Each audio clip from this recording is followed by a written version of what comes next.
I've mentioned in a few of the videos I've done about how we are in unprecedented times as Star Wars fans. Unlimited content is coming our way. I mean, when I was a kid, the only new content we had for Star Wars were, coloring books featuring Ewoks. So, yeah, much different time than Quaker Oat spokesman and furry teddy bears as the only content we were going to get. And not only are we getting unlimited content, but we are getting content that is aimed at not just the old fans, but kids too, and with very toyetic moments. I mean, when you have, Boba Fett riding a Rancor, pulling apart a robot, that feels like one of those, your argument is invalid things. All right, where are the toys? That's really the question is, with all this cool content coming out, why are we not seeing Rancors with Jango or with Boba Fett riding him? Well, most toys are day and date, meaning they try to get them out when the content is. Obviously, this doesn't always happen. I mean, for the past 2 years, with the whole lockdown and COVID thing, so many movies got pushed out, but the toy lines, because they're in development almost 3 years ahead of the movie, it's hard to adjust. So yeah, Black Widow toys were on shelf when there was no movie.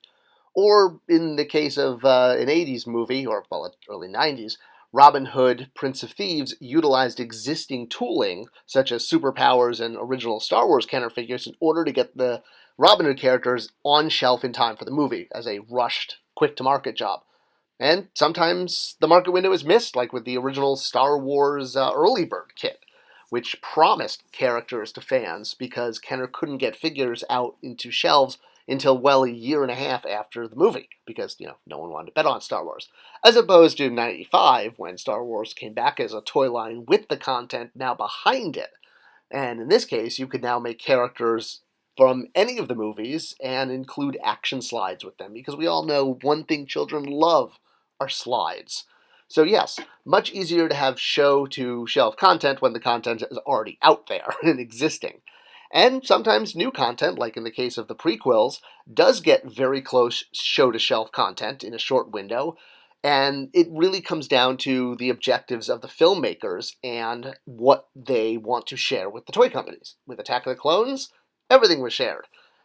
Plus, with things like Phantom Menace that had been right behind it, where they weren't even allowed to call the toys Phantom Menace, they just called them Episode 1 on package. Those toys sold really well, but they had to learn a lot of lessons from that line and found that, yes, being closer with the filmmakers was going to help make better toys.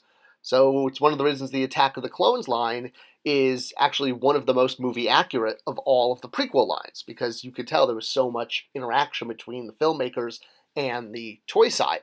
I remember the giant aisle of blue at Target and just how great this line looked at retail. And honestly, I think one of the best things about it was that it not only was very close to the content and it was outright, when the movie came out, but it also included heritage characters, which I know I'm slightly off topic, but I think that's what made this particular Attack of the Clones line so well received, is it also included classic trilogy characters that already had established, fan bases, as opposed to so many of the new characters. The reason I'm talking about the Attack of the Clones line so much is it also contained major spoilers, probably more so than we've had since, the Mask of the Phantasm or the Blank from Dick Tracy. But this was like wave one product before the movie came out, and you had Anakin's arm that came off and Jango Fett's head that came off. I know, spoiler alert for a 20-year-old movie. So yes, you learned about some devastating injuries to major characters through the toys, and while there's definitely a sense of frustration from this, there's also the imagination play angle where, any toy is going to either perform or disappoint. I mean, you just can't avoid that. Spoilers aside, though, that's a whole other issue. All right, so FFing to the current situation right now is we have Star Wars content that doesn't have shelf-to-show relationship, like Mandalorian here. Mandalorian is almost ready for its third season, and we're just seeing a small trickle of Season 1 and barely Season 2 characters. And there's a lot of characters left to do. I mean, again, going back to Season 1, if Mandalorian had the type of retail presence that Attack of the Clones did, we probably would have seen, a gazillion of these, all these characters, Mayfeld's crew, and all of the commandos, the Mandalorian command. I mean, all these characters that just never got toys. And even Season 2, again, we're just now, as we're nearing Season 3, getting Season 2 characters. Bo-Katan, I think I'm going to put money down that she was in development well before her appearance on Mandalorian, because she got to market pretty quick, shipping with other episode or season one Mandalorian characters. So, yeah, I think she kind of slipped through. I think they had her already prepped as a Clone Wars figure, and hey, she's in the Mandalorian. We'll call her Mandalorian figure now. All right. So the question is why? Why did things change? Why is it with Attack of the Clones we got characters that gave away plot points, and Mandalorian is the opposite? Well, there's three things that have been highlighted. One, it invokes, the original feeling of that early bird kit.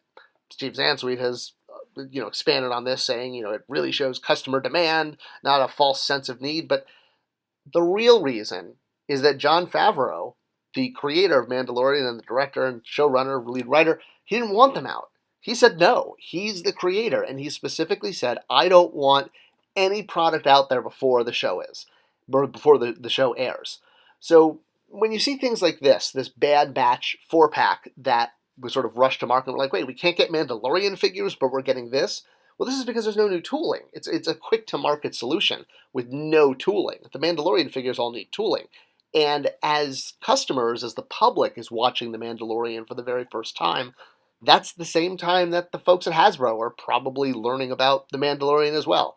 This has happened as well. When I've, as a marketing manager, I've been in this case where, yes, we'll learn about things because when it airs.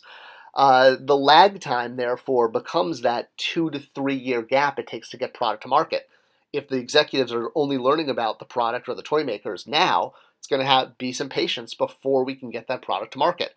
The reason Attack of the Clones or other previous Star Wars content had early product is because it was a different creator. It was a different. It was George Lucas. It wasn't Jon Favreau. Obviously, there's going to be no problem shipping Mandalorian product even after the seasons are over, and that's pretty much how Hasbro and Lucasfilm and Disney look at it. Is like, sure, we may miss out on one season, but we'll be getting this forever. And the very fact that characters like, for example, the Punisher continue to show up despite not being politically correct basically reinforces the fact that at the end of the day, a toy company needs to sell product and make money for its stockholders. It's stockholders. And so of course they want to maximize the Mandalorian. It's not a lack of desire. It's because the creatives, in this case, said, we want content first, before toys, before product. And obviously things have changed. That's not how it used to be, and we're so used to getting figures day and date with Star Wars content that to see things different, is very surprising. And well, that's the simple reason. It's basically the director making the call that he wanted to surprise everyone with Baby Yoda and the Darksaber and every other, and Luke Skywalker showing up, everything else that's happened in Mandalorian. So, hey, if you didn't know, now you know, and that is why. It's not Hasbro, it's not, some scheme to keep you out of your, Din Djarin action figures. It's because the creator, in this case, doesn't want toys out. All right, I hope you enjoyed this video. Let me know what you think. What are your thoughts? I know it's been concerning the lack of Mandalorian and other new content product. I'm sure it will catch up in years to come. Thanks for watching. Share this video, and thank you so much for being part of this community.